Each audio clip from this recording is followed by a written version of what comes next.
Hi guys, welcome back to my channel. So in this video I'm just going to go over things I've done to this FTX Banzai. I've actually done quite a lot to this car now. Starting with just trimming out the arches. I've had to pretty much hot glue this spoiler on. I've added this little roof scoop, which is just a cover that goes on the TTO2 motor. It goes over the top. Not the first time I've used one of these to make a roof scoop. I'm actually going to paint these sides and try and match it up a bit. So another thing as well, before I do show another bits, I've moved some of these stars, some of the ones on the other side and some of the ones on the other side on this side. And then I've moved this sticker, so all the stickers on this side that I've moved, I've done on the other side. I'll put up a picture of what this car was like before I moved the stickers.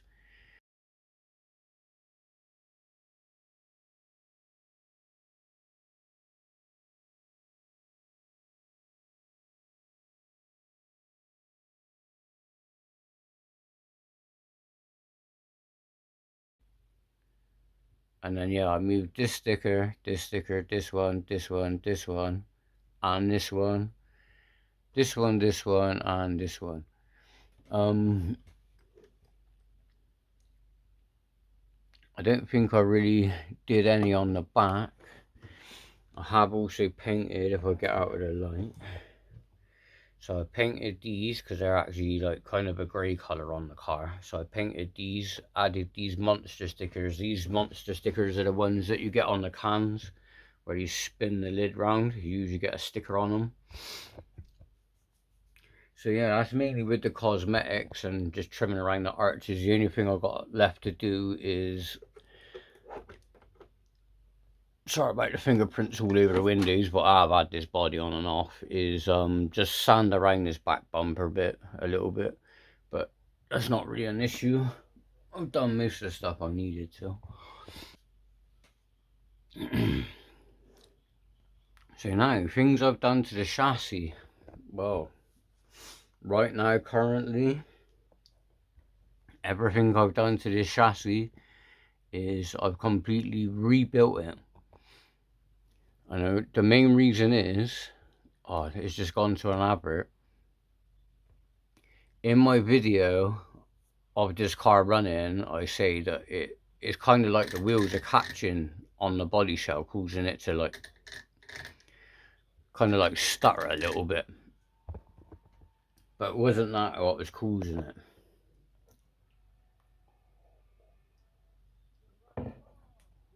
I'm not actually too sure what was actually causing it. And there was some binding kind of going on.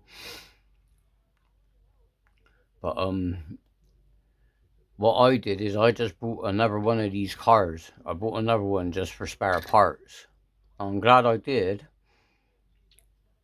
because not only did I get all the electronics and the radio gear, battery and charger, not that I really worried about that, but now I've got all the spare parts that I need for this. And I've obviously rebuilt this car with that other car. And the main reason why I'm using the same chassis that I originally started with is, if I spin it around, because of the motor I've got in it, is a 3600 kV, as you can see, but it is a Surpass rocket motor with a Surpass 60 amp. This is the correct ESC for this motor. There is a little, it's kind of hard to see, but there is a wire that connects into the motor down here. I've also got the programming card as well for this ESC. But I bought it a while ago with the intentions of putting it in something, and I never did. I couldn't really put it in a Tamiya because this motor is longer than a standard motor. It's a bit longer. So with the Tamiya, you could put it in, but you wouldn't be able to get the ESC in unless you buy that brace that goes across the top to put it in like this.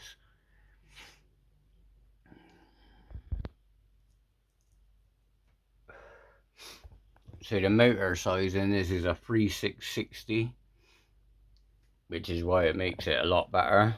So the things that I've done since getting the other car and rebuilding this car with the parts from the other car is, obviously I've added this, a new steering servo, obviously the wheels, the wheel nuts. I've nicked the pinion gear, the spur gear, and cush drive or slipper clutch, whatever you want to call it, the slipper clutch. So all that's from the car I just recently got. I also nicked the drive shaft, and something else that came on the other car that this car didn't have, not that I think is really necessary, but I've added it anyway, is the sway bars. So yeah, I nicked the sway kit off of it as well. It's even on the front there as well though. See the bar? So yeah, basically I bought another car just to nick the bits. So I'm glad I did, because now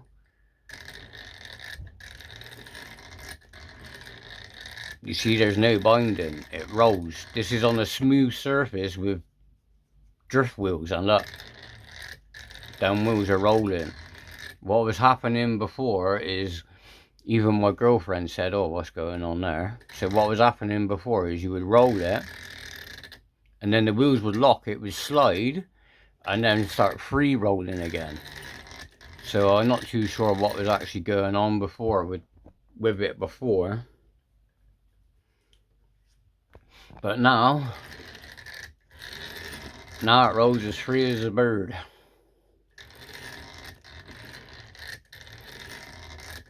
See, that's nice now. So next time I take this out, it should work even better. So yeah, I've actually done a lot of work to it now, including fully rebuilding the chassis.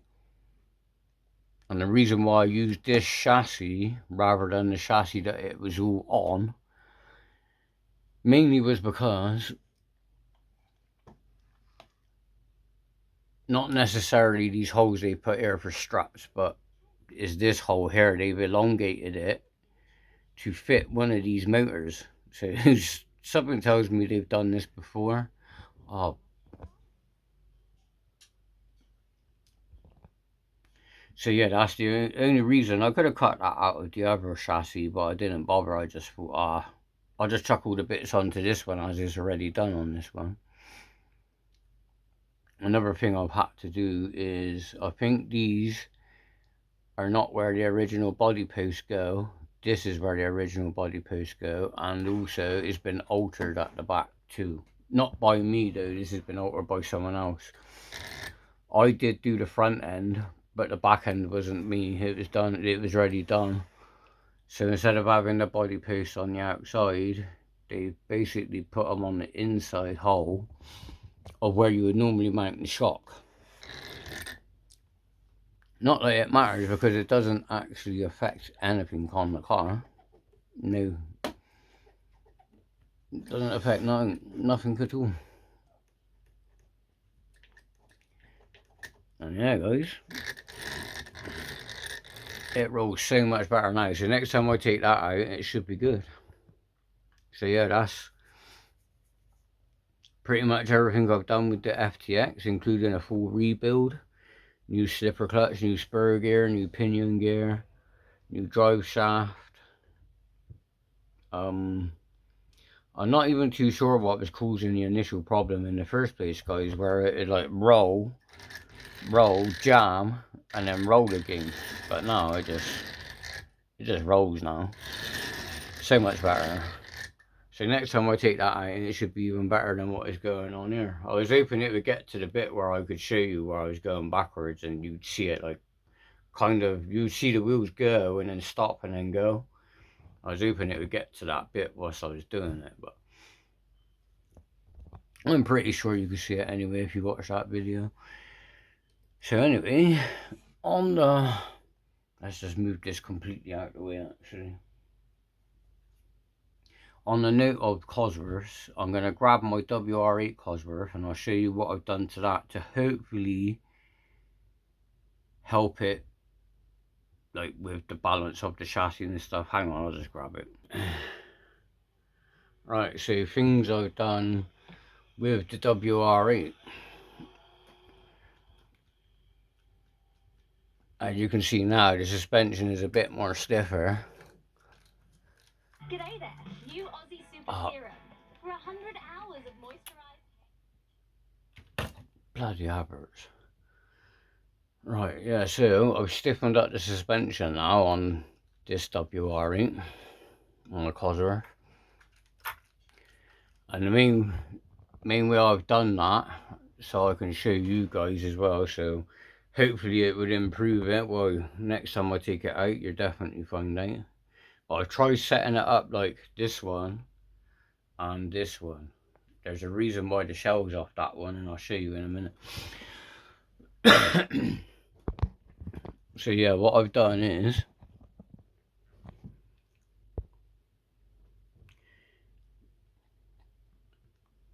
on this, these are set back a little bit more, so they're about halfway on this orange rod. What I've done is undone them and pushed them all the way forward, which stiffens up the anti-roll bar.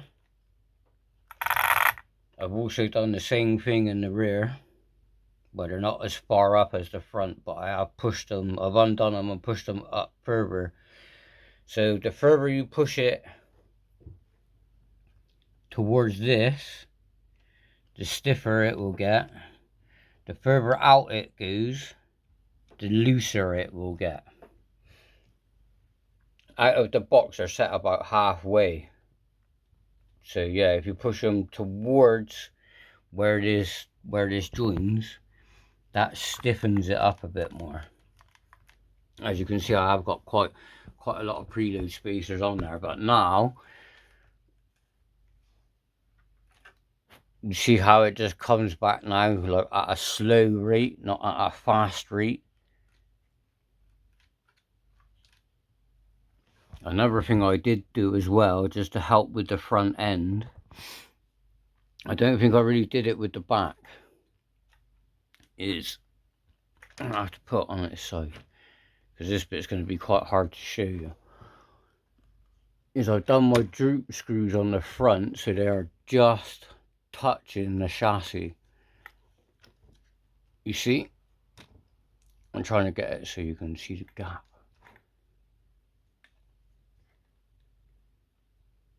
Come on, focus, man. Come on.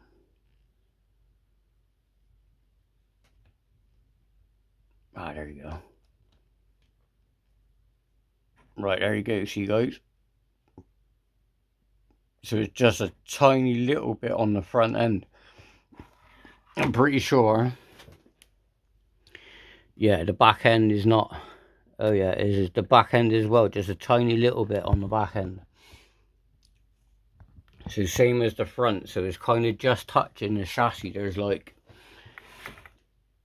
if you want me to be kind of specific, it's about 2 threads. I mean, I know it's hard to see, but yeah, it's like 2 threads out. Oh, come on.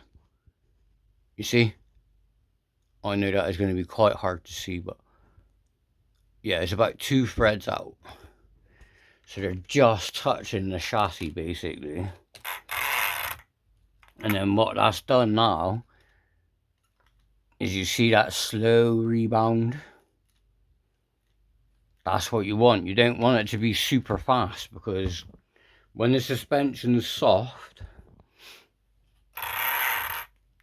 if I grab this one as well, I'll also show you the reason why the shell's off of this one now. Just move that out of the way.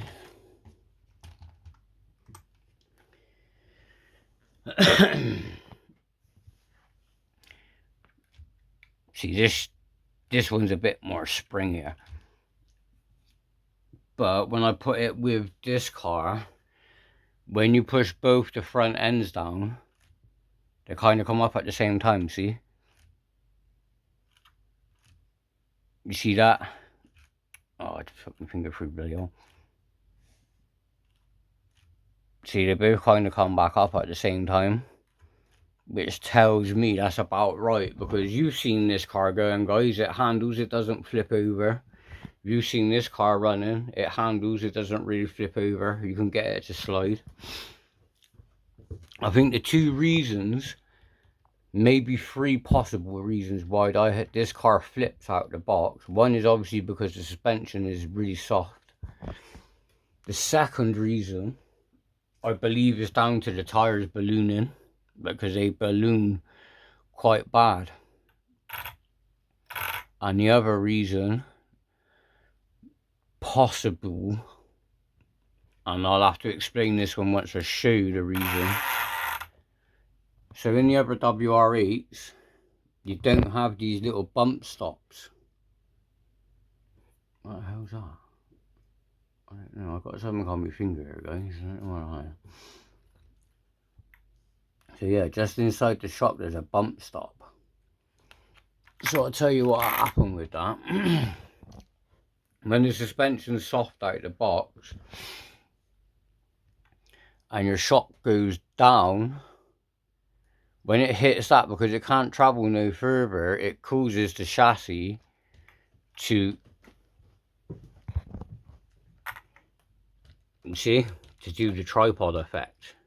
So then what happens is, as this is hitting like that, and then it's lifting, these wheels, sorry guys, my light's going on the blinker. So as it's going like that and lifting, because these wheels are ballooning, it's helping to tip the car. So as it's compressing and these wheels are lifting, spinning faster, ballooning, is going to push the car over even more.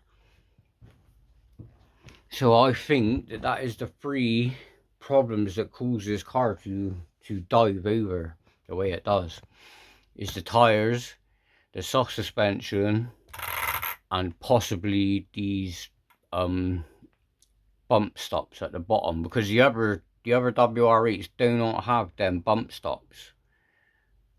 And it, well, you've seen it. I've had this car going sideways, I've had the Scooby going sideways in the dry, and they hardly roll over because they're set up pretty well. Well, they are now anyway for road. I mean, this probably wouldn't be too ideal off-road, but for on-road, yeah, you want it a bit stiffer and you want the rebound to be a little bit slower.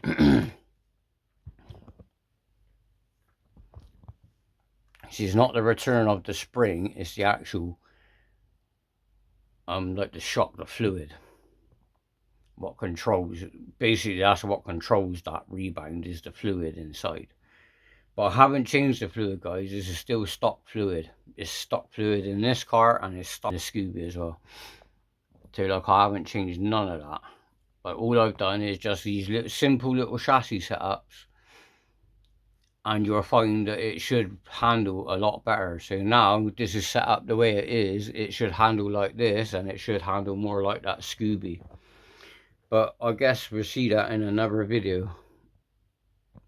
I don't really know what I'm going to be running in my next video. I'm either going to be running, nope, I do know what I'm going to be running, because I didn't show you it, and it's on this other wr8. So I'm going to be running this as is, but I have added a GoPro mount to the back, so I can put the GoPro mount on here and get some onboard footage of the wr8. So that's what I'm going to be doing in the next video, is this with onboard footage. The video I'm going to do after is either going to be my FTX car again, to see how that's going. Now I've rebuilt it, like stripped it down and rebuilt it. Or it'd be another car, which you have seen before, but I've done a bit of work actually on it. And I'll just grab it. And this is the other car I've been working on. I know you've seen this car before, but I took most of the stuff out of it and it wasn't running for a while. It's just been pretty much just sat there on the shelf doing nothing because I nicked the radio gear out of it, I nicked the ESC out of it. But now I put ESC and that back in there. Actually, funny enough, I've just nicked the ESC from the other FTX car, so that's in there. I'm going to get an alley drive shaft. It's got FTX suspension, but I bought that anyway previous because the other suspension's in the bag. Yeah, the other shocks are in there. So this is basically that whole other car pretty much in there, apart from the chassis and the top plate. But yeah, that's the other FTX car in there. That's all stripped out, yes. But yeah, on this car, I've got it all back up and running. I've even wired up the lights, so the lights are working, and I've even connected the thing now so I can get the pop in the exhaust, like I do with my Kyosha. And I've got another car with that in it. Actually, I've got another 2 cars with that in. My Escort Cosworth and Maverick, my Maverick rally car, which is in storage. So yeah, but anyway, this video's gone on quite long now, so I'm going to leave it here, guys. Thank you for watching. Please like and subscribe. And look, see, in the dry, my wr8 Scooby. See, it's not flipping and rolling over, is it? Look. But yeah, on that wr8, guys, on that new one, I do believe they're the 3 key issues to that car rolling. Soft suspension, the tyres, and possibly them bump stops. I mean, if I take it out and it starts rolling, then I'm going to remove them bump stops and see how it goes. But anyway, guys, see you in the next one.